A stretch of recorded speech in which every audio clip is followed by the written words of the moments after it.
Okay, looks like we're live. This is a first for me, so please do bear with me when I try and get my bearings. If you've got any questions, get them in. This is going to be as opposed to just doing the wrap up and then post it. I thought we'd do it like this way. Hopefully get some engagement with some of you guys and girls. Hopefully get to talk some good hockey. So as you can see, I am riding solo this evening. Mark is currently sick, sadly. He has been on his deathbed for like the last 2 weeks. He's actually been really, really rough. And yeah, we thought he was getting better, but today he's been wiped out once again. So if you are watching along, welcome. Hopefully we get some more of you joining in here. I know our Facebook's got a lot more followers and a lot more people have seen us go live on there. We haven't really done this before, so it's just something to try and build our YouTube up a little bit more leading into next week. Obviously, it is playoff quarterfinals week next week with the NIHL and the EIHL. We're going to be having lots of boys from both leagues coming through here, answering questions, talking about their ties and how they see. Hey, how you doing, Chopper? Drop the puck. They're big up on the news of the Solway. We're going to be talking a little bit of Solway in a little while. They seem to be doing good things. We want Solway in the national division. It's not a secret that 4,000 and counting have been looking for that to happen. We've had discussions. Spoke to Grubby. He was positive, really positive, actually. In fact, and I mean, I'm not trying to give anyone any false promises. I'm not promising anything at all. But the fact that discussions are now happening after years of no real concrete discussions, I think is a positive step. They've shown they're more than capable. They're a good organisation, but we'll come back to that in a little while. What we're going to start off with, let's start off with a little bit of congratulations. Congratulations to my mate Lee Jameson, Milton Keynes. Absolute one of a kind, beauty, hilarious. We had him on the podcast. If you haven't gone and listened to it, go check out Jamo's episode. He's funny. Also, if you go to like Grant McPherson's episode, he tells some funny stories about Jamo fixing his car, amongst other things. But Lewis Clifford, he said it best today. Like, they don't make him like that anymore. He said it on his social media. They really don't make him like Lee Jameson anymore. Obviously, Jack, it will be. I'll get to that in a minute. Yeah, obviously with Jamo, it's very much a case of old school type player, gritty, skillful, very, very, very smart on the ice. I won't say off the ice because the boys will know I'll be taking the piss and lying, but he's a good lad.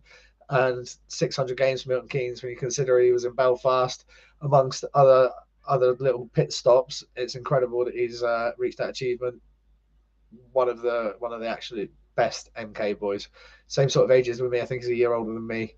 And we went going against each other at juniors all the way through, and he was arguably in the top 3 or 4 juniors, like all the way through. Whether he was 12 or 14, 16, he was always right there at the top of the league in stats, and he just continued that. He was a stud in the elite league. He's played some GB, 600 games for MK, just incredible. Just gotta go in this.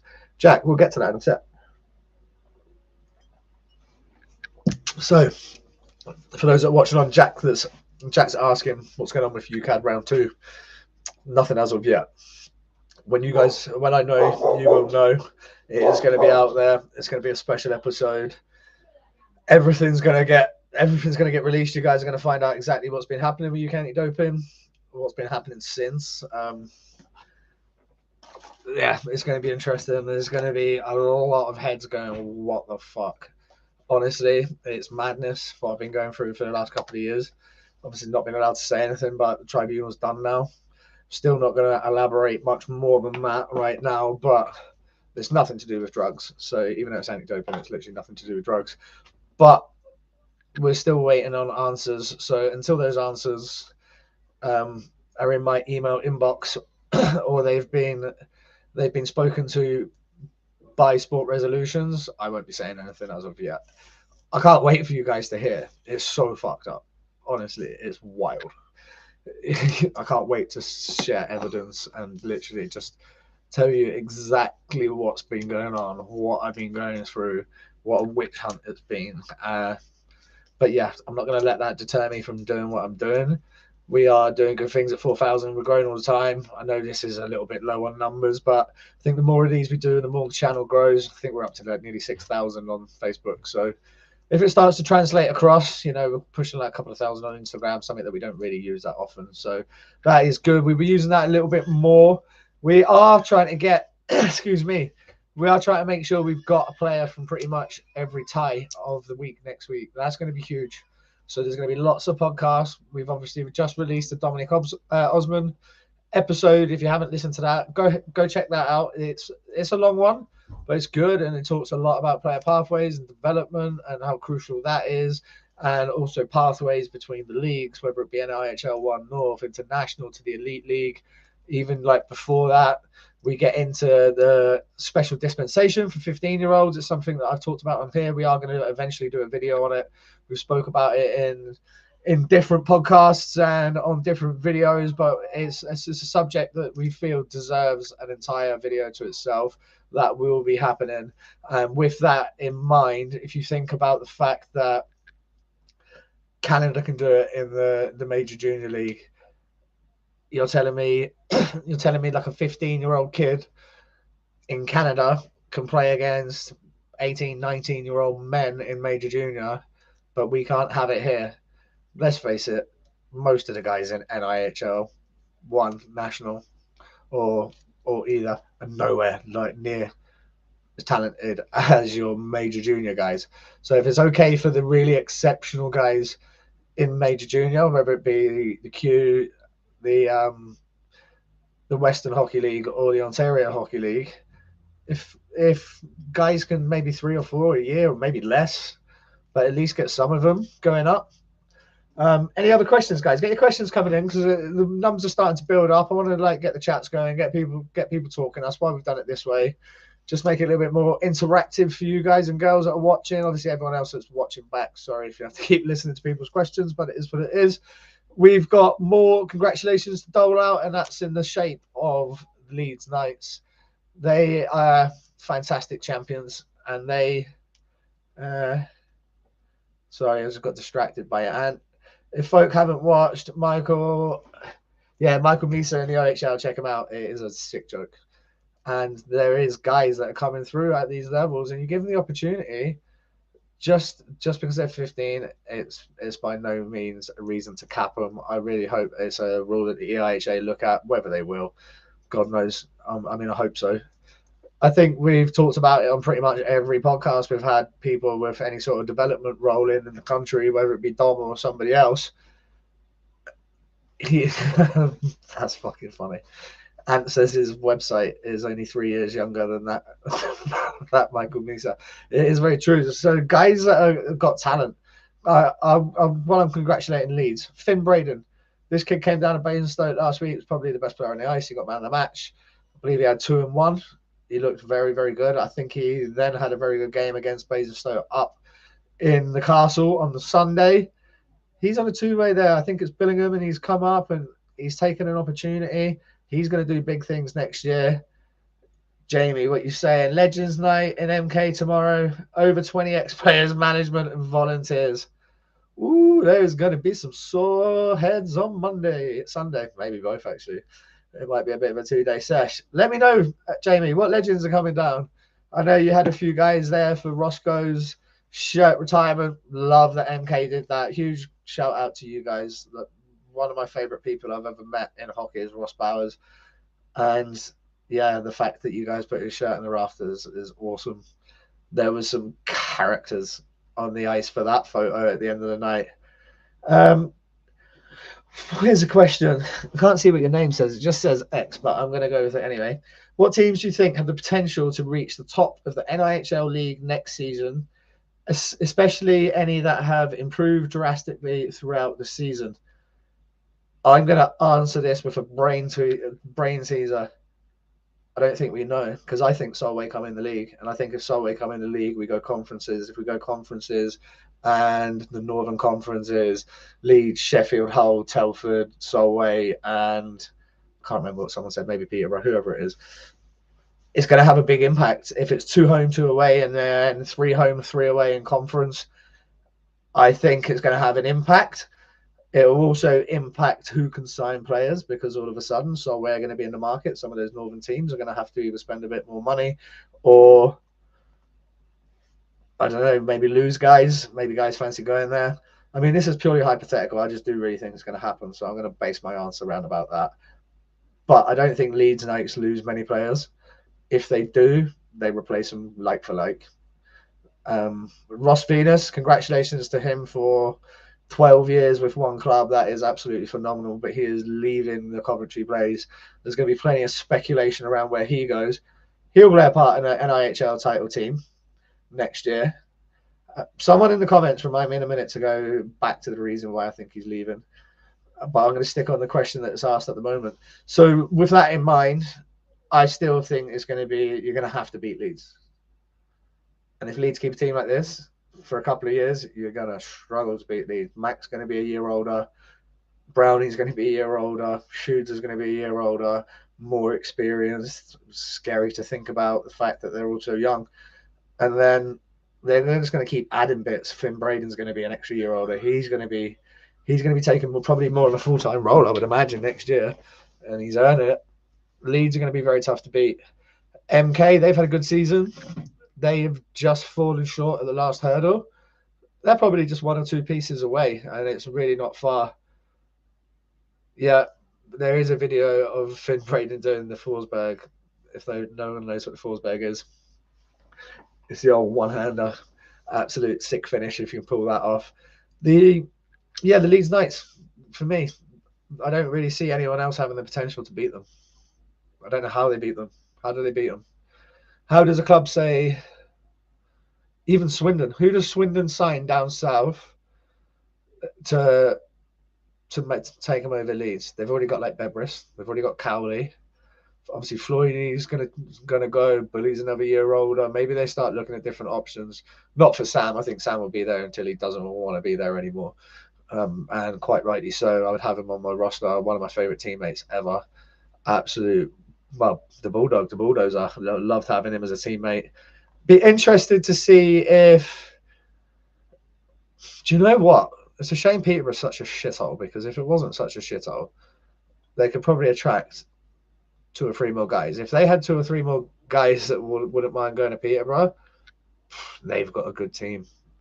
They've got a very, very good team. Congratulations to Peterborough. Hell of an achievement. No one gave you a chance beating Leeds, and you fucking hammered them in the first leg, and held the fuck on in the second leg with no goalie.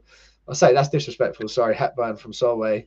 Special dispensation, but I mean, no regular starting goalie. Normally you have Marzi or Bainborough, both injured. Well done for like actually going out and getting some special dispensation.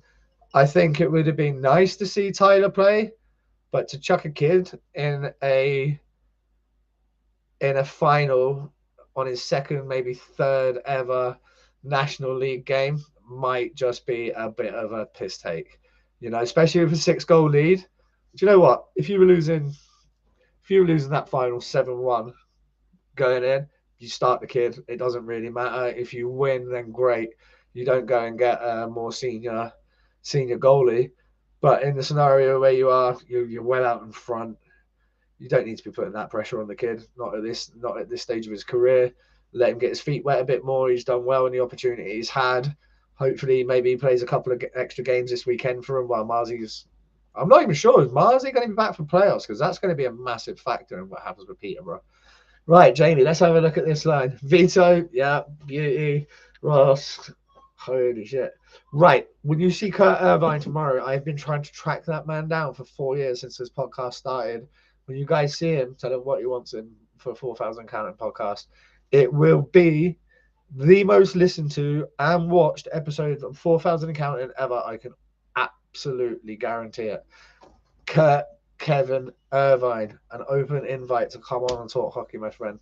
You'll have some great stories. Nick Paul, beauty. Adam Carr, beauty. Oh, just the list goes on. Wally, Dean Campbell, there's a name I haven't heard in a while. Harry Houghton, another name.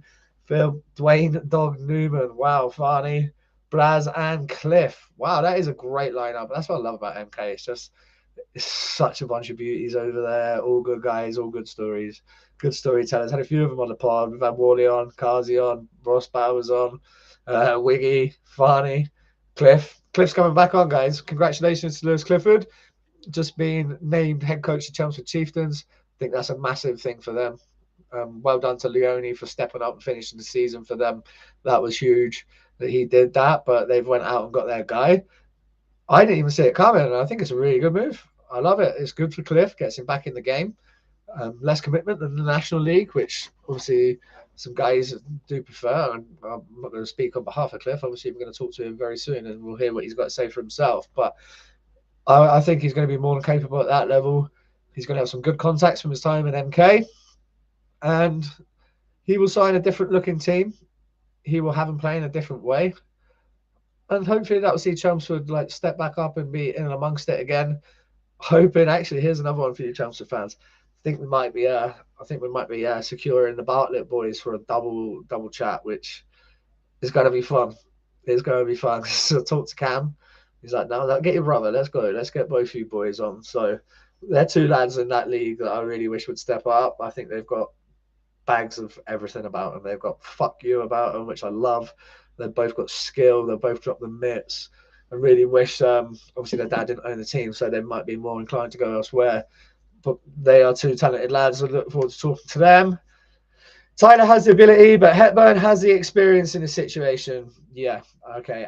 Apparently, Marzi's going to be back for playoffs, so that's going to be big for Peterborough. I think with them having the team they've got, so sound defensively, really good young guys coming through.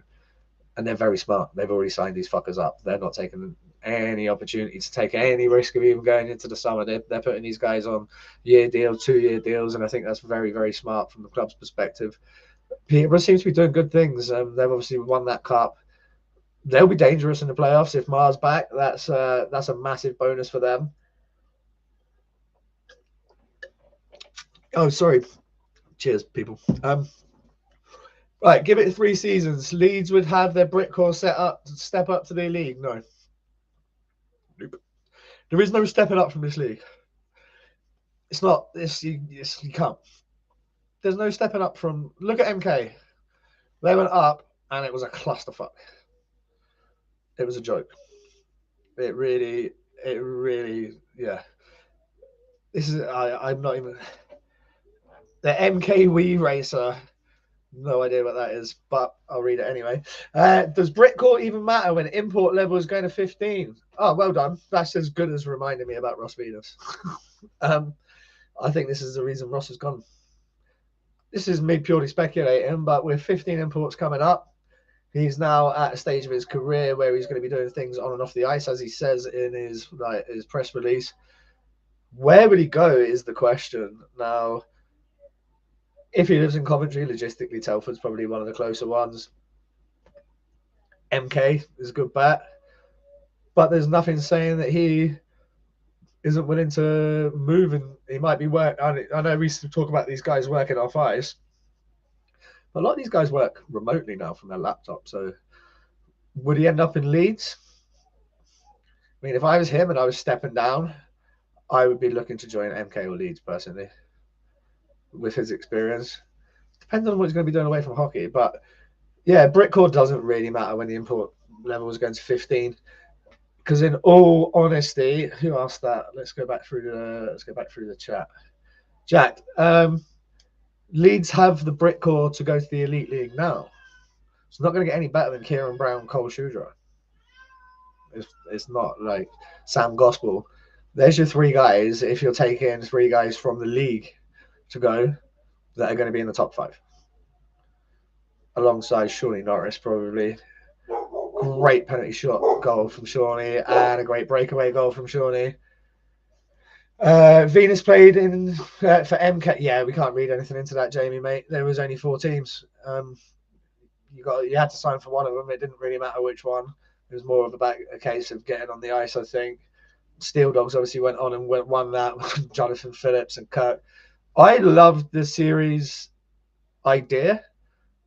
If that was our UK hockey, I believe it ended up being 8-8 or 8-9 or whatever it was during that cup. All for it. I liked it.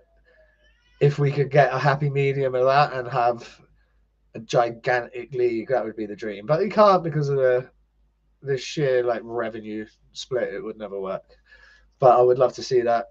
Ross Venus played against him also for Telford, I believe, when he was a kid, when I was in Swindon. 17 years old before he went back up, or maybe he was 16 years old before he went back up and started playing with the Blaze full time. But yeah, he's been there for 12 years, hell of a servant to the club. I think he's had an exceptional career. Be interesting to see if he's in amongst the GB, like a talk, whether it be.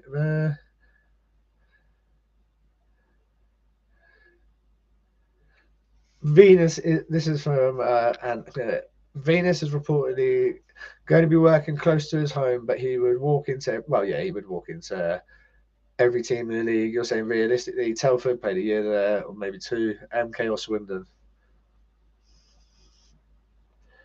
Out of the three of them, again, if I'm choosing, I'm going to MK. I think at this stage of the club's development and the way the national is right now, I don't know how Swindon would jump up 3 places to second. They're probably where they should be in terms of depth. And let's talk nights. It has to be MK. Yeah, I think in terms of depth, Swindon are probably where they got to be. They would have to get 2 better defensemen for me, and Beveris would have to be a forward. Just as there's many factors how Swindon would get better. Ross Venus would make them a better team, 100%. He would most definitely. He would make anyone there a better hockey team. It all depends on, do MK lose Sean Norris full time? Then he's a natural replacement to go in. He will pick up his fair share of the points. Although on that roster, it's not a fucking deal breaker if you don't, because you have Wallace, you have Talbot, you have Stewart. I saw like little rumblings of people talking about a rebuild in MK. Why the fuck would they rebuild? Why would they rebuild? You might lose, and again, this is just speculation. If there's potential to talk about, yeah, I can see Norris leaving. I mean, yeah, I think Stevie Wonder is on that one as well. Me, Ray Charles, all of us. If he doesn't leave now, I don't think he ever does. He has to leave. He's got to go. Perfect fit in Belfast. He really is a perfect fit in Belfast. I was watching it. Bobby could go back to Hull. He could. I don't know why he would. Money talks, but I don't know if Matty would want to throw his money in that direction. Bobby's obviously a very, very capable player. It'd be interesting if he did. It would make them a better team. It would make them more competitive. I think Hull are in a false position this year. Very hard to start from behind that 8 ball the way they did.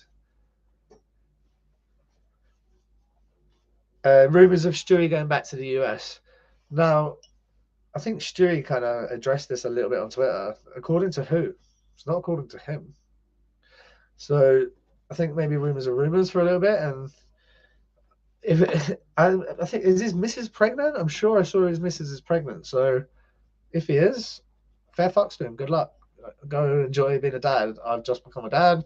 8 months ago, it's the best thing I'll ever do. So if that means staying in America, then I would absolutely support his decision. If he wants to come back, again, much like Ant said, with Venus, he walks into any team in the league. So I guess it would just depend on where he fancy playing. I think he's a good fit in MK. Don't see why they would want to lose him. MK are not far away. They're not far away from Leeds. They've proved it this year. Can they do it again next year?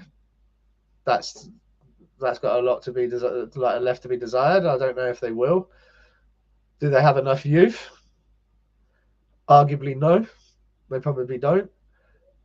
Where you're seeing Leeds getting a couple of young guys coming through. Peterborough got plenty of young guys.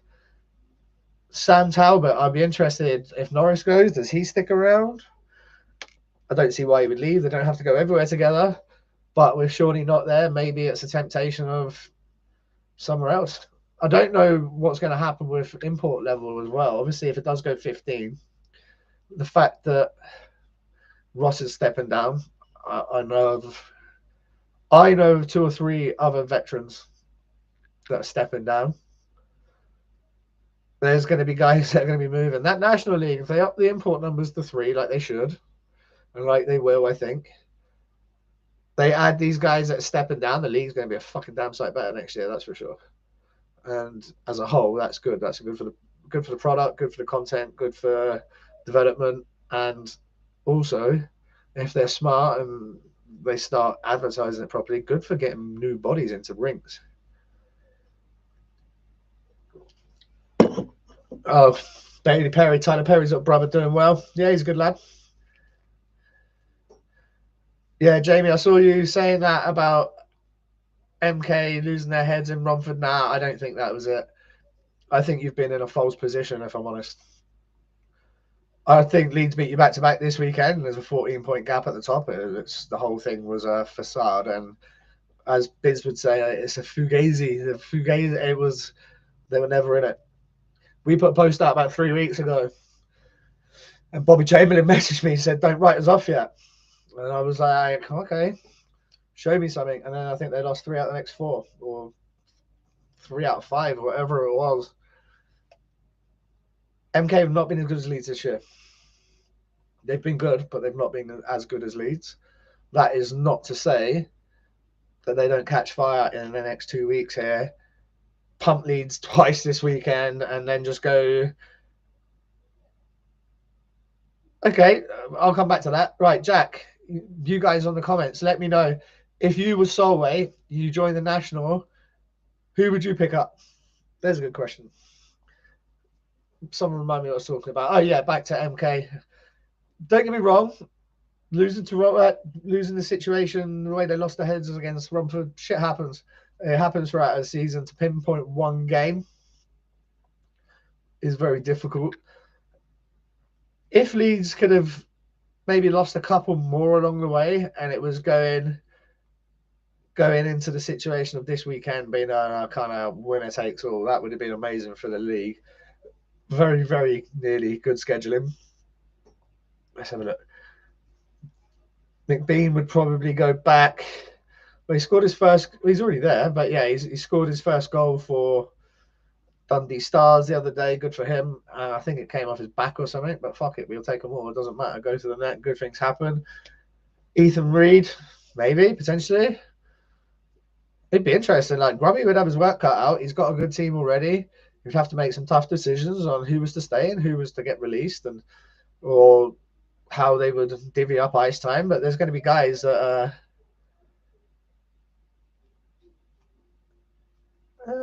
most underrated players in the league. Jake Sylvester. I talk about him all the time, so I don't know if he's underrated. I like him. I see where you're going with that. Finney House, he's a good player. Underrated players in the league. Probably someone like Liam Morris. I get to see him on a weekly basis. What he does off the park and what he does on a forecheck and other types of things that you don't really. He mixes it up. He drops the gloves. He's always putting his body on the line. I imagine unless you're a fan of Basingstoke, you're probably not really talking about him that much. But yeah, Mo's probably up there. One of the guys. He gets his nose dirty. Arguably one of the Bison's better players this year. I think he was Banners on the Wall Player of the Year last year. There hasn't really been many standouts for Basingstoke this year. So when Ant put his list out, I mean, I thought he was generous to have 5 players on it. Ryan Webb, yeah. Webby's good. Designer of the 4,000 and counting logo, Mr. Ryan Webb, absolutely shit-hot graphic designer. Get at him for any of your graphic design needs. Reed Sayers, yeah, very good kid. He was like a fucking under 10 when I was in Swindon. Jesus. And he's he's a man playing the game. Yeah, that's a very good point. The list is made by the public. I imagine if me and Ant was right in the list, the Banners on the Wall list wouldn't have been 5 this year. There might have been 2, maybe 3, if we were to agree to disagree. But yeah, I mean, it was slim pickings. In order of like standouts, it really wasn't. Like obviously when we sit and have these conversations about MK or Leeds or whoever it is, you can just start going, boom, this guy. Basingstoke, you would struggle to do that as an away fan. I think you would struggle to go, oh, this guy's fucking sick. Obviously, losing Aidan Doughty, losing Adam Jones, that was a big part of their season. Josh Kelly's been on and off injured all year. Mo got a 10-game sussy. Be interesting to see what happens with Bison next year. Absolute fire jerseys by Mr. John Neville and his team there. I love the retro jerseys for the playoffs. If you haven't seen them, go pop over to the Bison websites, and they're fucking class. Dual Nats class as imports. Could they not? Could they not just add to 3 imports? Yeah, dual. It depends. It would come down to their trainer. And like, if it's a dual nat that's been raised in Canada and never played. Eddie Landsberg. I don't know for me. I see him every week, and he will show me a shift where he'll skate, he'll beat 3 guys and go fucking shelf, and then he'll miss the net 15 shots in a row and turn the puck over every time he gets it. So I'm torn. I think he's got something. He's definitely got something. A little bit of coaching would help him. A little bit of coaching would really help him get to that next stage of his development. He's good. He can get to places. When his shots on target is fucking lethal. I just don't think he hits the net enough. He's got really, really good speed, and he can get in behind defenders. Eddie has been like a young Latvian Greg Chambers. Yeah, I think that's an insult to Chubbs. I think Chubbs is better than him with no skates on and left-handed. It's not even a conversation, really. But I get where you're going with it. Chubbs was only invisible because he was hungover. But it's the little things. Like, I think with Eddie, once he gets that more clinical, absolute fuck you in front of net, then he's got the ability to take that next step for sure. Young guys in the league, always impressed with Hazeldine when I've seen him. I think he's really good. Who else has got some good young guys? Let me get my brain thinking.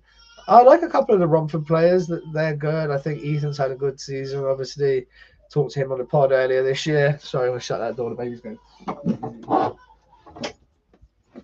Dad life. Ollie Turner, Steel Dogs.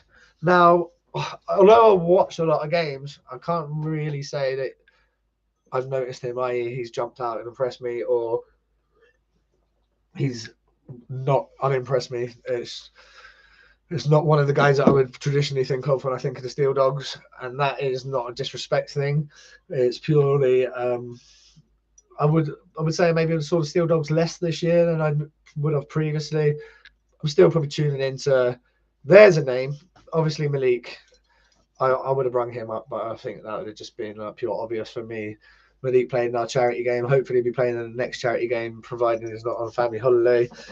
Oh, yeah, well, I've got you there. Next charity game, Saturday, the 5th of August, Slough, 5 p.m. More names are going to be coming out very soon. Glenn Billings is going to be joining us. Tyler Plews is going to be joining us. Recently retired James Glatz is going to be joining us. All sorts of boys are going to be joining us down there. Right, let's have a look here. TJ Anderson, in fact, yes, he has been one of the players that has impressed me.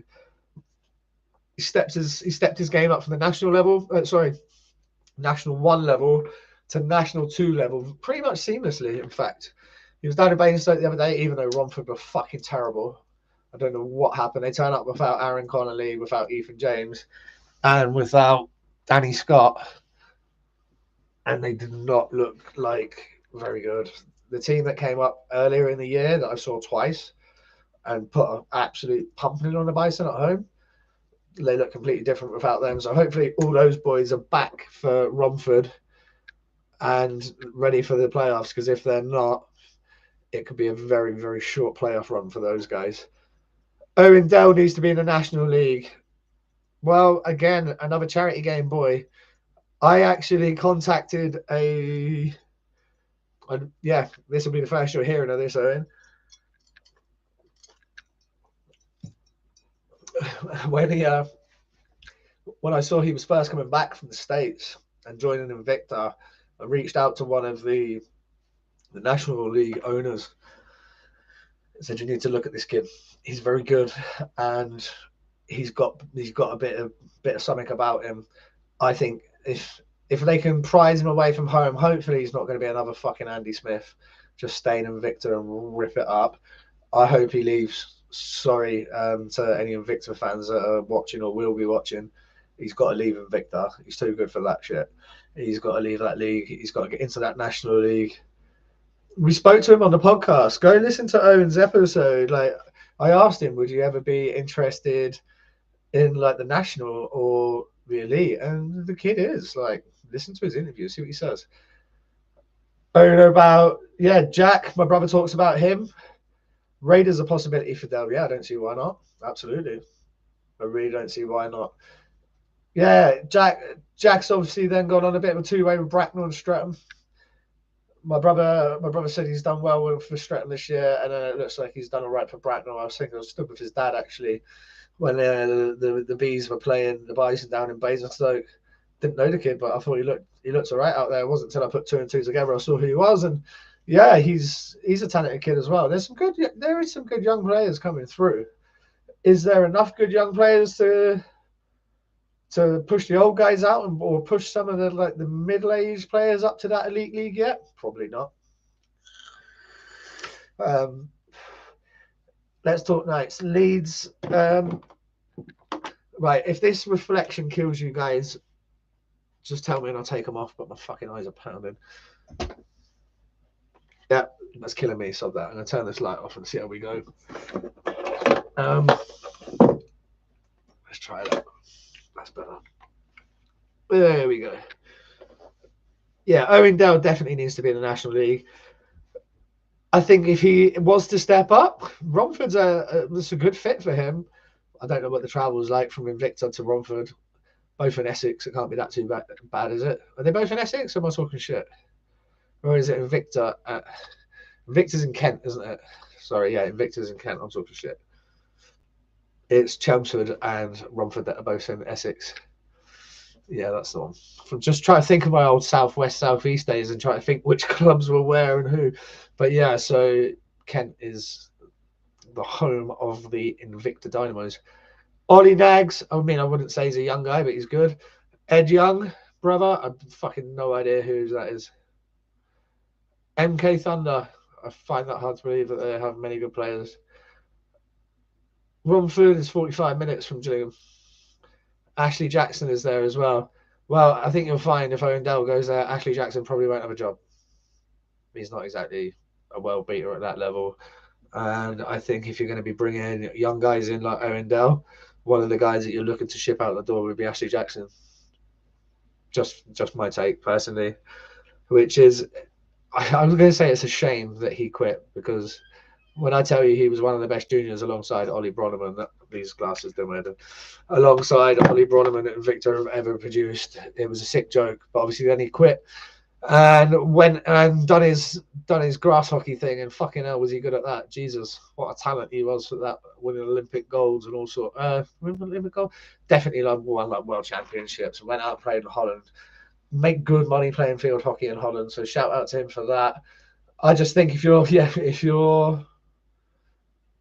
Shawnee and you're back there and you're trying to decide who you take, and you do take an Owen Dell, you've got to release someone.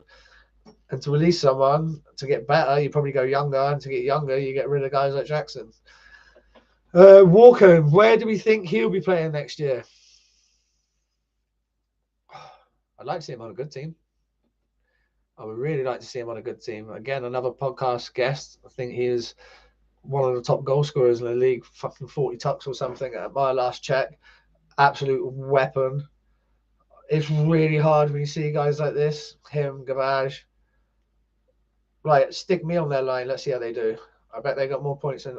I bet if I was playing on the line with those guys this year, they both have more points on what they've got already.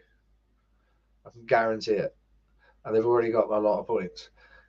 You got to play with these type of players with the right players, and I think the coach that calls him in the summer and says you're going to play with this guy and this guy, doesn't really matter where that is when you're an import, as long as it's like a good area to live.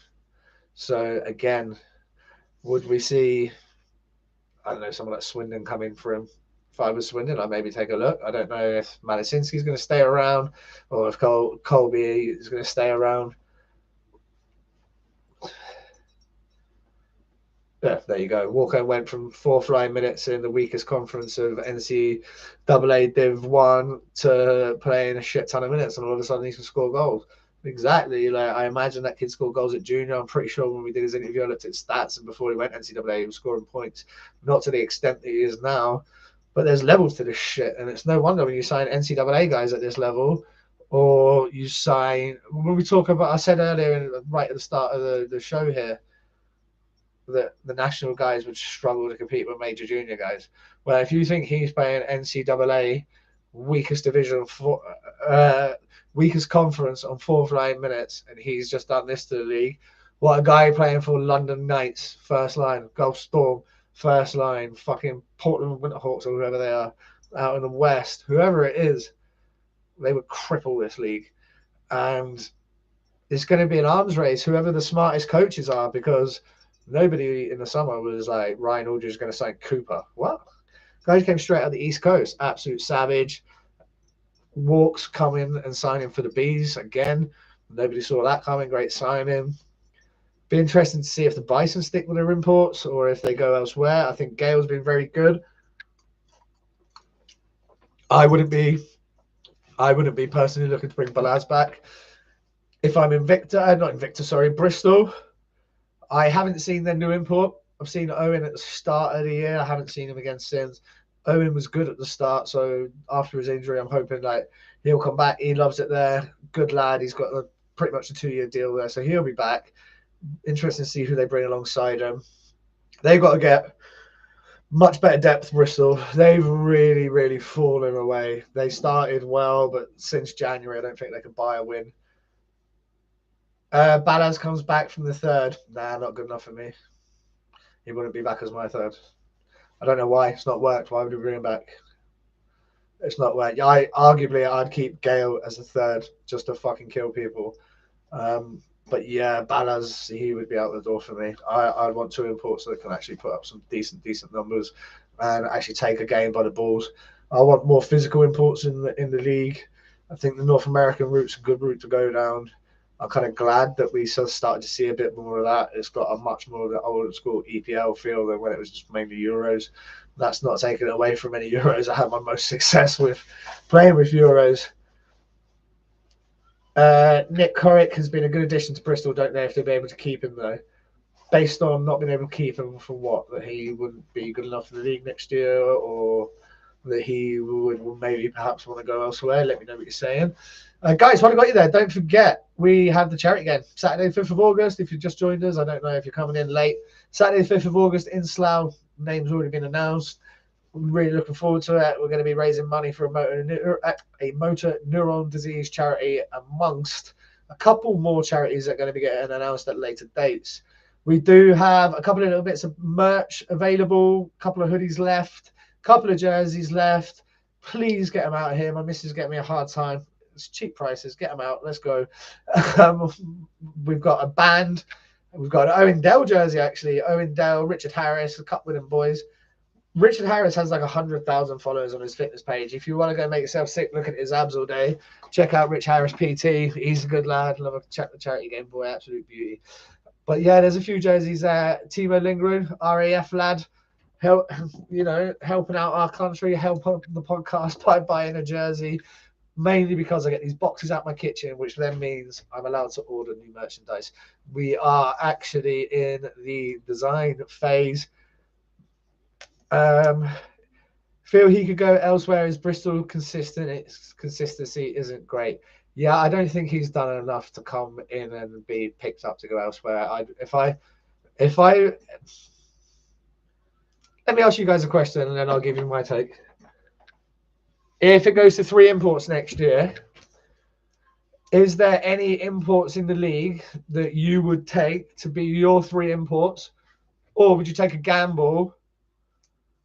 Would you take a gamble on a new import coming to the league? Personally, I'd be taking a gamble. Jamie, Balaz's points have been okay. 64 points, 25 plus 39 is the lowest end of the import scoring. Yeah, bye. In a league where the fucking Brits are getting 100 points, then our imports need to be matching it. They need to be matching it. It needs to be very, very close.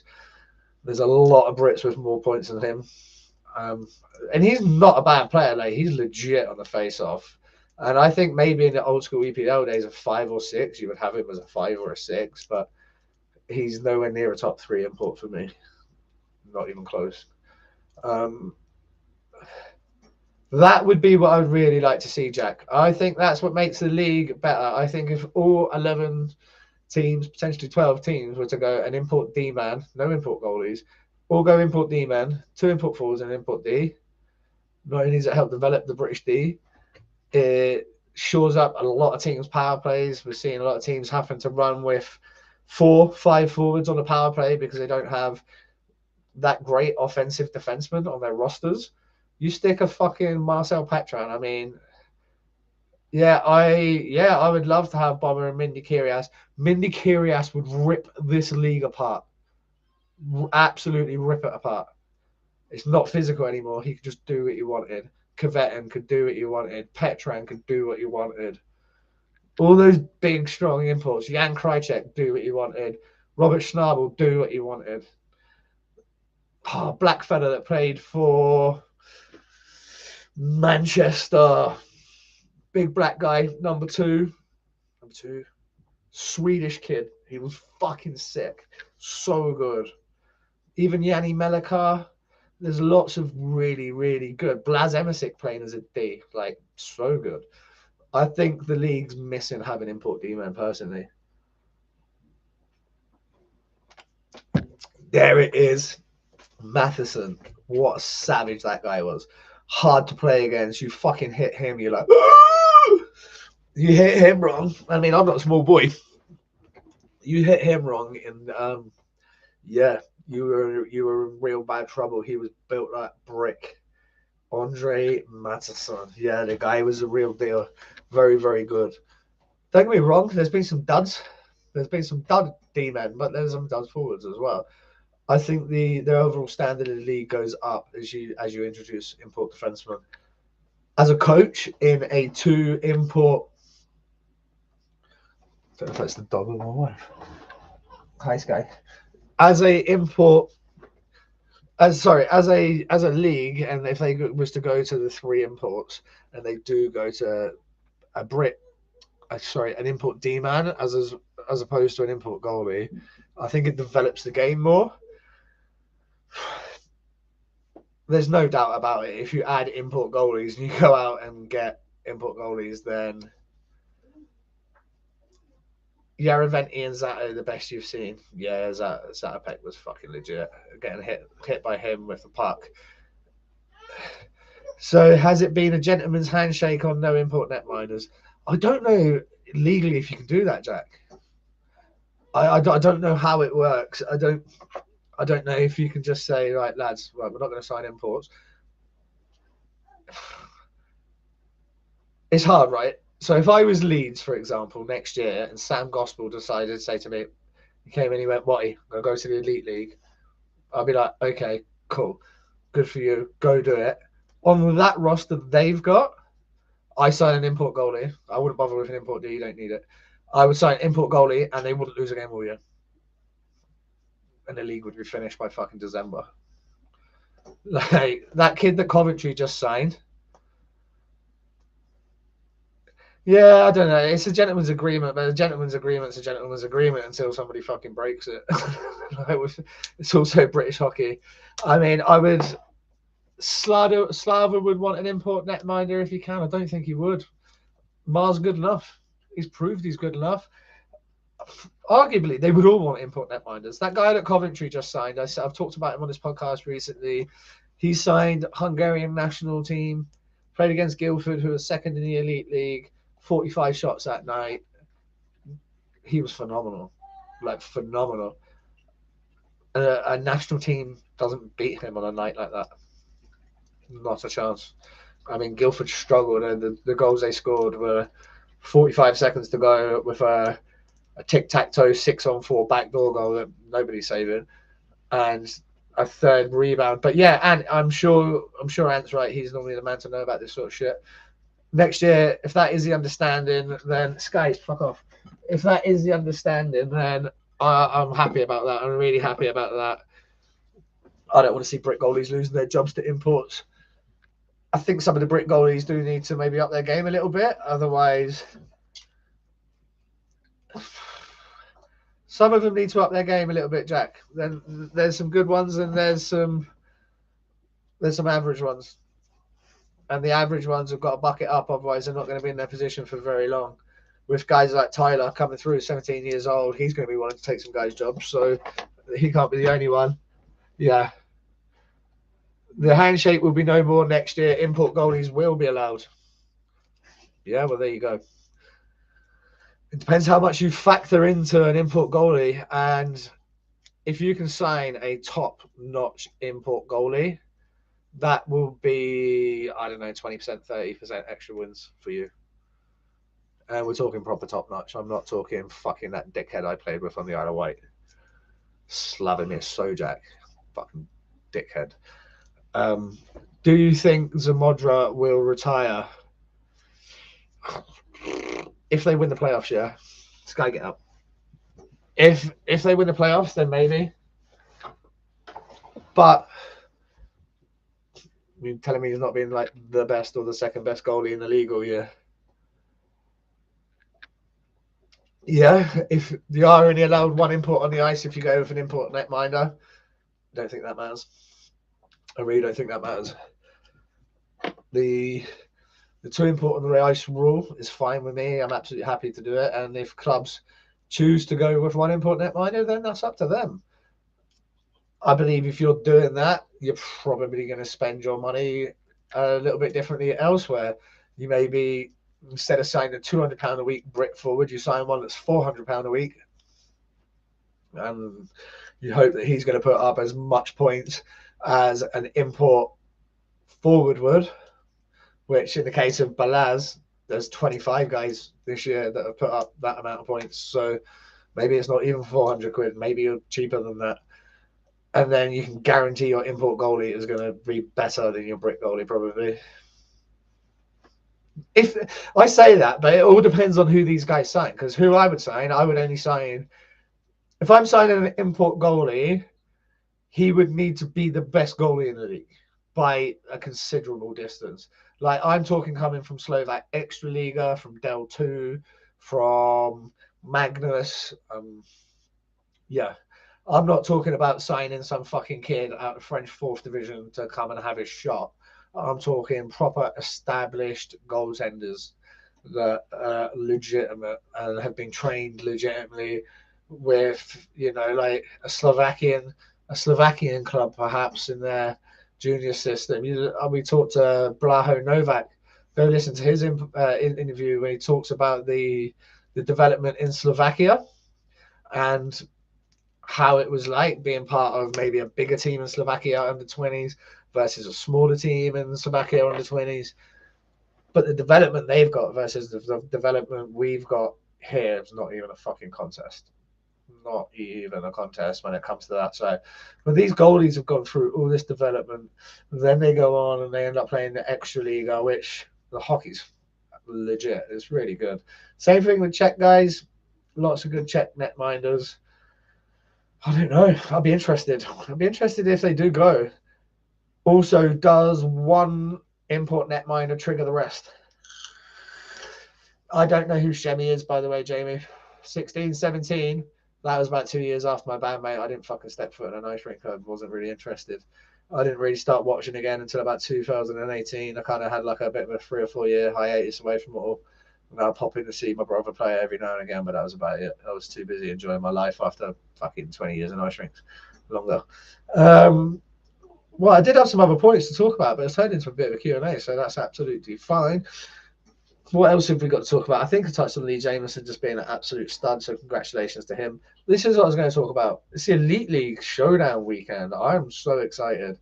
Guildford Flames versus Belfast in Belfast. Do you know what? I think I'm actually going to go and I'm not going to go to the Bison game live tomorrow. I think I'm going to stay at home and watch the Giants versus Guildford Flames game. 2 points in it, 4 points available at the weekend. It's crazy exciting. Who's going to win that? Do Clan get in? Does someone else get in at the bottom? That's exciting there in the Elite League. One of my favourite interviews is Muzzy Wales. Yeah, do you know what? Muzzy was one of my favourite interviews, and I think he might be second or third in all-time listens. He's right there at the very top. Everybody's favourite. I can't remember what I was saying. What was I saying? Someone tell me in the comments. Oh, that's what I was saying. First Viaplay W of the year, putting that on for free. Absolutely fucking massive W. Massive W. How big of a game that is. So smart that they're putting that on. So smart that they're putting that on for free. Fantastic. I'm really pleased for them that they're doing that. It's very, very smart move. Very, very smart move. But just imagine you're a football fan and it come down to fucking Arsenal v Chelsea or whatever it was on the last Saturday of the season, and then they had it as a 3 p.m. kickoff that no one could watch. It'd be fucking stupid. Absolutely stupid. They've done it the right way. 6:30 face-off, Saturday night, prime time, gloves off, centre rice, let's go. Who gets the win? Who gets the win? Belfast v Guildford.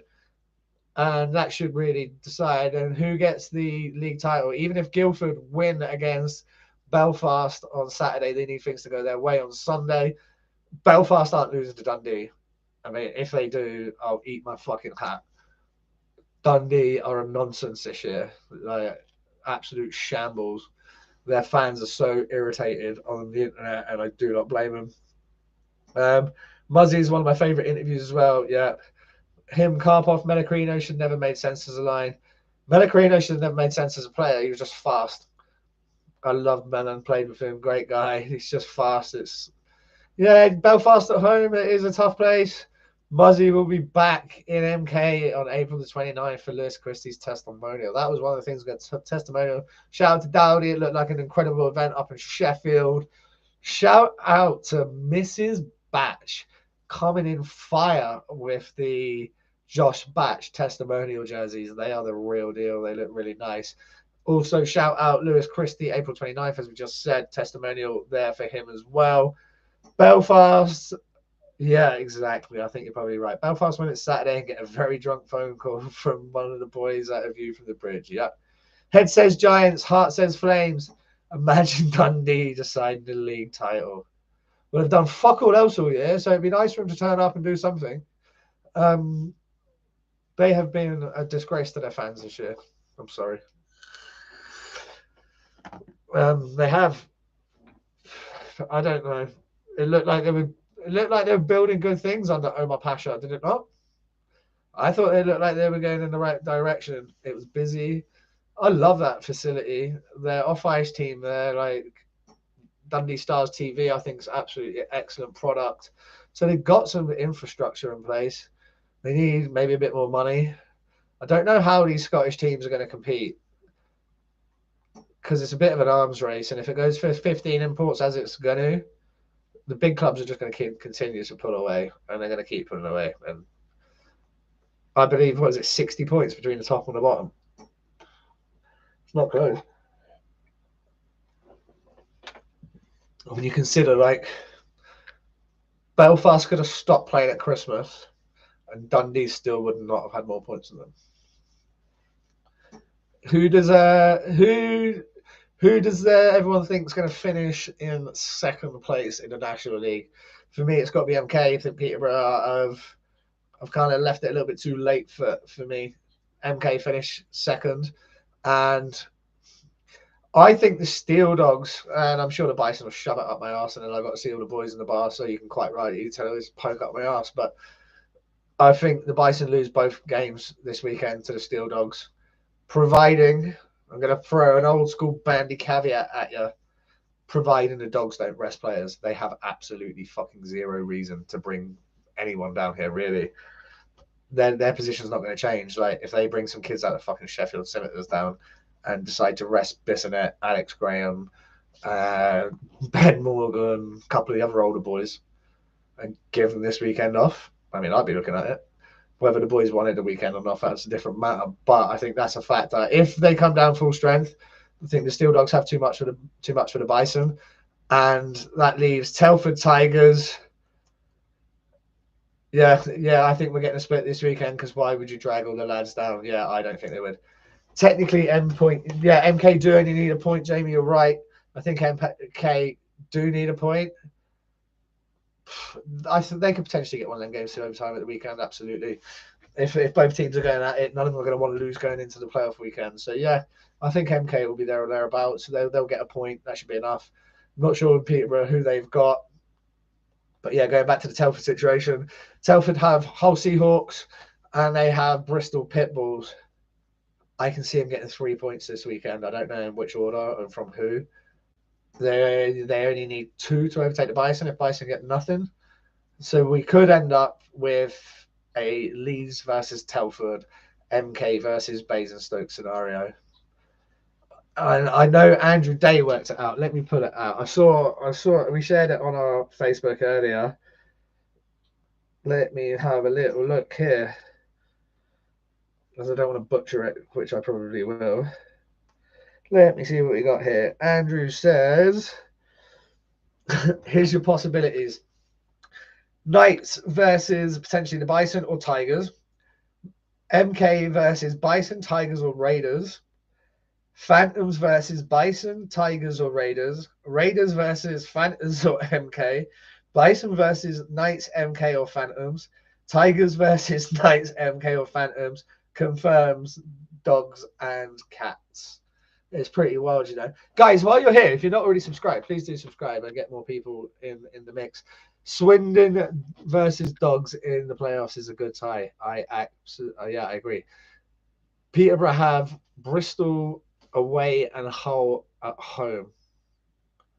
Fucking hell. I think Peterborough might finish second. Depending on who's again, it depends on who's in goal. At this stage of the year, it really does depend on who's in goal.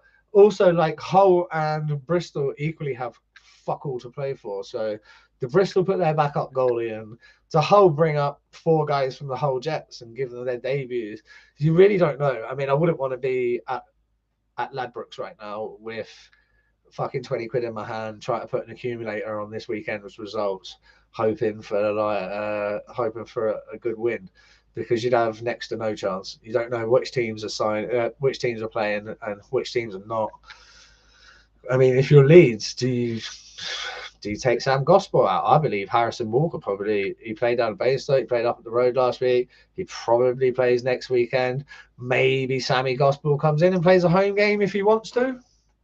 If he wants to get a run out, but I don't know why you would risk him. There's just sort of situations that arise at this stage of the year. Also, I'm not sure if any of the EIHL bans came out, but how many guys got 10-minute misconducts in the third period last week for telling the ref to fuck off? So that it took them over the 10 penalty points and burned their 2-game ban because, hey, go back and listen to the Dave Cloughton episode. That's exactly what we used to do. As long as you didn't make the ref look stupid, you needed that 10-minute penalty. Our rule was you go over to Clouts at the end, and it was, it was just a little fuck you and a 10 that nobody ever heard. And that put you over your penalty points. You served your suspension and off you went. So things like that will also have a factor. Right, guys, we've been running for an hour now, and I wanna go and chill out. It's been a long week at Peak Fitness Personal Training Sports Massage. So we've still got 4 jerseys. Timo Lindgren, Owen Dale, Richard Harris, Ali Band. How's Bandy's jersey still there? How's one of the podcast OG's jerseys still there?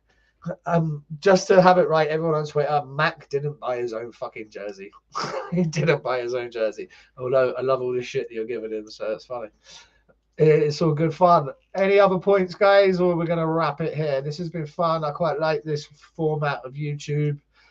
Without the Zoom connection, I think it's quite good. I like having a live chat there. It's very much like old school Facebook Live kind of thing. You can schedule it. It seems pretty straightforward.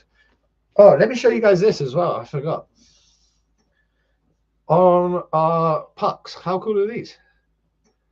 Who's up next on the podcast? Mate, next week we've got Zach Sullivan, we've got Ben O'Connor, we've got Kieran Long, we've got Liam Morris, we've got... Oh, fuck. I honestly don't know. There's about 15 guys coming on next week. So it's going to be a hectic week at 4,000. But yeah, look at these pucks. How cool are these? No pucks given. Yeah, Ben. You stole our second name. 0 pucks given. Go check out Ben. Absolute beauty. He's going to be covering the He's going to be coming to NIHL 1 South. Do I remember you say you have a Blaze player coming on? Yes, Colton Yellowhorn is coming on. Obviously, with Mark being sick, we're so far behind. We've had like 2 weeks of no interviews because I want to wait for Mark, really. I don't want to be doing these stag if I don't have to be. So, yeah, we do have Colton coming on. Ross Venus is going to be on in the summer. That was lined up. He was actually going to come on during the season, and it just kept getting missed. So we decided we're going to do it at the end of the year. So Ross is going to be coming on very soon. The year's almost finished. And then the week after next, we are going to be, at the Elite League Playoff Finals weekend. Again, Tony Hand, mate. We sat down to interview with Tony Hand. I won't go into the reason why he couldn't go on, but it was a family issue and he had to leave. And that was like 3 months in. It's not happened. I will put a little teaser out there for you, though. I have heard that Tony Hand is in for a GM job in England. Probably somewhere where you're not thinking as well. So we might be seeing Tony back in English hockey very, very soon. Who else is coming up? We got loads of big shows coming up. It's going to be a fucking manic couple of weeks. Then, like I say, we're going to be at the Elite League Playoff Finals weekend. We're going to be there in person. Going to be doing some content, so we're going to be there early doors Saturday morning. We're staying for 2 nights, so there's going to be content pre-semi-final 1, pre-semi-final 2. Hopefully get to catch up with the TV crew like Murph and Paul, and hopefully Sheds is there. He's been on twice. It'd be great to see him. I know he's been doing some stuff with Viaplay this year. There's a lot of people that I'm looking forward to seeing at Nottingham. Kind of disappointed that I won't get to see Stratton versus Solway, but I'm sure I'm going to be getting inundated with texts and videos and all sorts of shit throughout the day. But yeah, the Elite League is where we're going to be this year. It's potentially going to be one of the greatest. It's potentially going to be one of the greatest Final Four weekends for the Elite League if they get it right. If they have Cardiff, Belfast, and Belfast, and Guildford there, it's going to be awesome. Streatham Solway. By the way, I wouldn't want to be playing Coventry Blaze. If you don't already, go follow Daily EIHL News on Instagram. Those guys are they're always putting their little clips and bits and pieces up and little stat bits. Coventry Blaze, since the signing deadline, are 10-3. 10-3.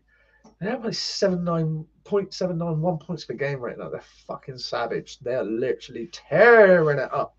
Wins per game, sorry, not points per game. Absolutely. I think no disrespect to the goalie that had there before, but this new guy is legit, and it's maybe kicked him up the arse, and now you've got this lethal 1-2 combo, and that's how important it is. All because of the goalie? No, that's not fair. But it's a big factor. Honestly, a goalie can make a fucking huge difference. Jono watches them every week. He's probably the better person to ask than me. To be honest, when I saw them the other week against Guildford, I thought they were both shit. Like, it was just one of them games. They're obviously both not shit because you sit and watch the next game and they look great. But it was just a dead game. Do Coventry beat either Sheffield or Cardiff? I mean, I'd like to see him play Sheffield and I'd like to see him beat Sheffield, but I don't know. If Sheffield and Nottingham both, I don't even think Nottingham are in the conversation, mate. They're a fucking joke. They're an absolute joke. Talking to Jollo Bullard earlier this year, and he was just like, it's hard now, obviously, he's a member of the club, but it's a difficult season for Nottingham. They've got to be very, very disappointed. Corey Nielsen's not going to be a happy chappy. Will he be there next year? Does he look to leave? I wouldn't be surprised if he starts to look elsewhere. And I mean, I don't know how much it is his fault, as it's not his fault. He come in halfway through, and it's just never seemed right there. I expected better from Omar Pasha. I really did. I expected a lot better from Omar Pasha with what he built in Dundee. But that being said, I'm not quick to pull the trigger. It's only year one. And when we say year one, it's not even a year. But he left Dundee after the playoffs last year. Maybe just a bit way apart at the start of the summer. And then there you go. Like, he's not even been out his job a year. Any of your guys go into your jobs and fucking kill it in the first 8 months and, win the entire nation in sales? Probably not. You might win a region, you might do something, but there's build upon before you get there. Luke Ferrara out for the rest of the season. Wonder if he'll make it to GB. Would he be good enough for GB this year? That is the question. And he's obviously good. You don't lead the Elite League in goal scorer in 1 year. But his point production, his goal scoring production has been way down. I don't know how much of a miss that is to GB, if I'm very honest. I don't think it is at this stage. I think a Luke Ferrara that's on form is a miss. Again, how much of that is moving from Coventry into that big arena team? How much of that is to do with the fact that Nottingham have been fucking poor all year? They've never really got going. They've never really looked like taking anybody by the balls and actually dominating them. They've looked pretty piss poor all year, Nottingham. I think they'd be disappointed. Could they get a bit of Nottingham magic? Somehow qualify themselves for the Final Four weekend, and then they're at home ice advantage? Who knows? Realistically, Belfast is still going to be the team to beat going into Nottingham Finals weekend. They are going to end up with either the Clan or the Stars or the Flyers. It's going to be a bloodbath. And then you've got Guildford. I think they beat whoever they play against as well. Manchester, it depends on who finishes. Let me have a look how the Elite League sits right now, because it's probably all changed since I last looked last weekend. But Manchester Storm, they've been playing some good hockey of the last few months. They've done a very good job. Guildford beat Dundee. Manchester currently losing right now 2-1 to Nottingham as we speak in the third period. A power play goal for Manchester to claw it to within one. And there is currently around about 5 minutes left in that one. That's going to be a big factor on the standings, because as it stands right now, Nottingham are 2 points behind Manchester. Obviously, if they win tonight, it's gonna take it close. It's gonna take it level on points with tomorrow to come. So, do you know what? If I'm Sheffield, I don't know if I want Manchester. I think I'd probably prefer Nottingham in the quarters. Storm will give Steelers a good game. Blaze Devils is close. Belfast, Guildford get through easily. I wouldn't argue with that. When does it come? Let's try that again. When does it become financially unstable for the Scottish Elite League teams in terms of import numbers? I don't think it's in terms of import numbers, mate. I just think in terms of fans. Fife had 1,900 fans there the other week. Where the fuck have they been all year? Turn up at the end of the fucking year. I don't know where they've been leading up until now, but their numbers have not been great. Same thing, Dundee's numbers. If you look at MK and Leeds, they're probably regularly getting more fans than Dundee and MK and Dundee and Fife. So they've not been competitive for a while, any of those teams. In terms of league position, in terms of the hockey, they're not getting blown out. They're not miles away, but they're still never going to be good enough to take that next step unless they spend some serious money, get some serious investment, new sponsors. Clan, maybe don't sign a fucking rapist and your season won't capitulate. Glasgow are my team in Scotland. If I have to pick a team in Scotland, that would be the team that I root for. They've had a massive nightmare on and off the ice this year. MK been getting over 2,000 a week every week since Christmas. Amazing. That's amazing. Right, guys, it is way later than I thought it was going to be. If you haven't already, please do subscribe. I hope you enjoyed the live stream. Make sure you subscribe to all our social media. Get involved in Twitter. Please share all the charity game stuff. Get it out there. Let everyone know about it. We're going to be announcing players and stuff. Obviously, Dave Cloutman and Matt Thompson. What a fucking couple of beauties for you guys. I'm going to go finish that bottle of red wine. For now, good night. Have a good weekend, guys. Peace.